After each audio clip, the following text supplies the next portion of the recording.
How are decisions driven in the city? There is wide perception among city residents that developers and staff lead development in Santa Cruz. What will you do to give community involvement more of a voice in how our city grows, what it looks like, and who it serves? Well, first of all, I'd spend a lot more time out in the neighborhoods and less time at City Hall. I think that our job as council people is to set policy and to listen to our neighborhoods and our businesses and try to be your voice back down at City Hall. We set policy, and we should be working closely with staff to make sure that they're not driving our city and that they're not driving the things like development and other parts of what goes on in our city without our residents knowing it.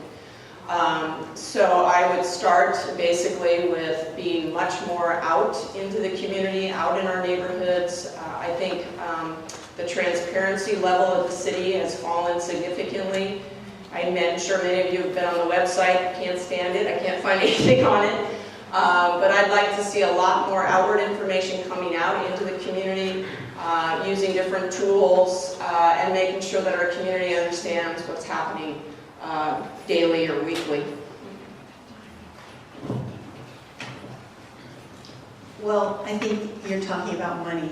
That's what your question is about, and who's driving it. And I think that when you have developers who can make so much from housing right now, you know that some of those decisions are being handled behind closed doors. I think that, you know, the job of a council member really is to go and listen and meet people, as I've been doing since July, knocking and talking to neighbors, finding out what's really going on in terms of how things look to you when you look out your door in the morning or when you read the newspaper, if it really feels like it's representing where you are with your family, if your values are being actually represented by the current council. And I think one of the things that we need to do is do something like office hours, have a regular time of checking in. This is a beautiful space to meet in. Why not do it once a month with community members who want to talk? And I think the truth is the council members are supposed to listen and turn your hopes and dreams into policy, and that's how it's supposed to go. It's supposed to go from the bottom up, not the top down. I know the question was about, you know, community involvement, decisions being made for development. But I think a topic that would roll nicely into this is district elections.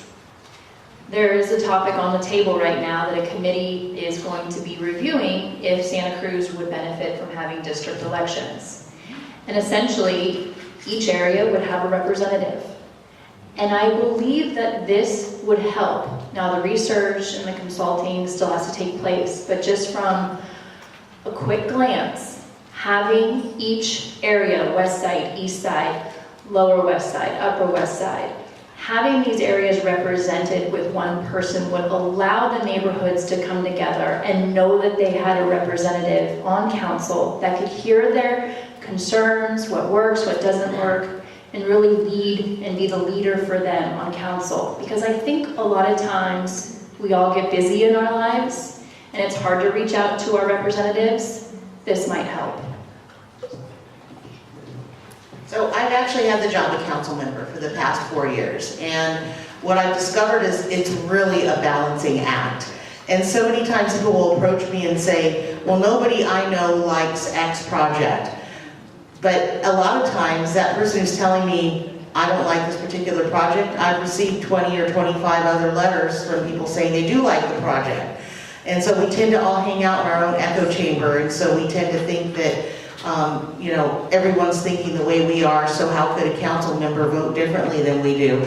But I kind of liken the council members kind of in the middle of an eye of a storm, and all of this information is coming at us. It's coming from staff, it's coming from the community, it's coming from people involved in whatever proposals coming forward to us. And I think the best thing that a council member can do is to take in all that information and then come up with the best decision that they can. And that's how I've tried to make decisions on the council. Sometimes they're not votes I like to take, but that's the reality of the job.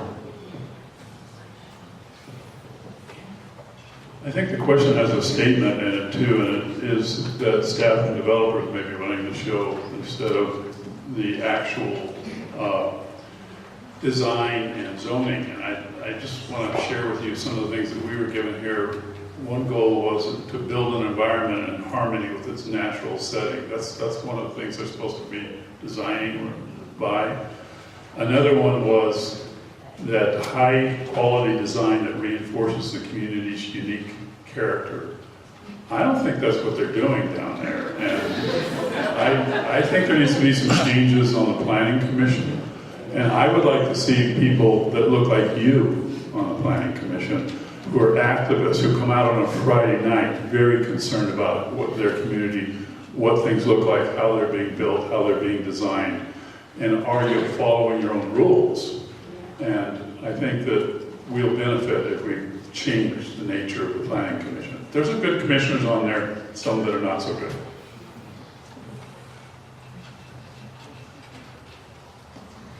So, as I'm sitting here listening to all the answers, I'm wondering why we don't have more developers and more builders who actually live here that are helping us do these designs. Because I know that a lot of them have it on the side of their trucks. San Jose, Walnut Creek, Concord.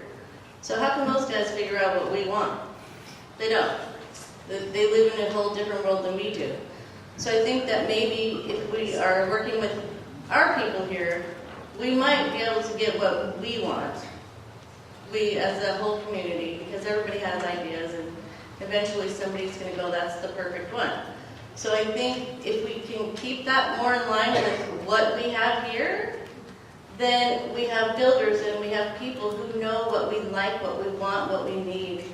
And keeping that money here in Santa Cruz won't help, not one bit.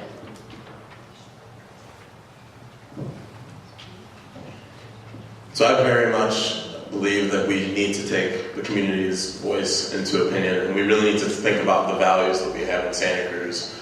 We care about people, we care about our environment, we care about the integrity of our neighborhoods. And I feel like when we have a staff that is being driven by developers that's not taking into account what are the needs of the people who live within the community, then we need to start thinking about what are the priorities of that staff. I think that we need to hold the city staff accountable, and I feel like with my background in having a PhD in ecology, one of the things I really like to look at is the data that the staff is producing. If I hear that it doesn't pencil out, I want to see the numbers. And I think that we need to critically look at the information, because if there's information missing from the decisions that are taking place that are going to drive development within our community, then I think that we need to really consider who is actually informing us and who's informing the development of our communities. So I think that one of the things that we definitely need is transparency on our council and provide opportunities for you to voice your opinion and be included in the conversation. Besides the issues I'm passionate about that I talked about in my opening question, the main reason I'm running is because I think our city council is just suffering a real lack of leadership. And that's not a problem of staff, that's a problem of the council not doing its job. Unfortunately, we've had 4 council members who, for a variety of reasons, have each chosen to serve one term. Micah Posner, Hillary Bryant, Pamela Comstock, and now Cynthia Chase. All for legitimate, reasonable reasons, but we've lost that continuity of leadership that's absolutely essential to have a council that's running the show. That's what we need, is a council that's seasoned, experienced, and ready to get up there to take action to provide the direction to staff, not vice versa. That's how we get development that we want. That's how we engage the neighborhoods in decision making. That's how we make sure we're balancing transportation and housing downtown, is to make sure the council's in charge.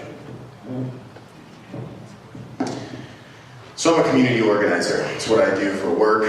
It's something I've been doing for the last 7 years in Santa Cruz. And it has shown me the power that exists within community, the knowledge that exists within community, and the severe lack of engagement that the City Council has made in reaching out to engage community about their issues and things they want to see happen. Instead, I've seen a very heavy preference towards staff decisions, even when it doesn't benefit the community. And it leaves me staggered to try to figure out the logic around that. I think it's absolutely correct that the leadership on the council has been lacking tremendously with regards to being strong in their stance against developers, regardless of what the staff says. One of the answers that we heard earlier was if they would ask developers. We're not there to ask developers, we're there to demand what we need for the city to be able to exist and move forward essentially. But to do that, we need a mentality shift on the council and change the narrative away from it being profit over people and put it so that people are over profit, so that we're doing things that are better for the community in the long run instead of just for immediate profit.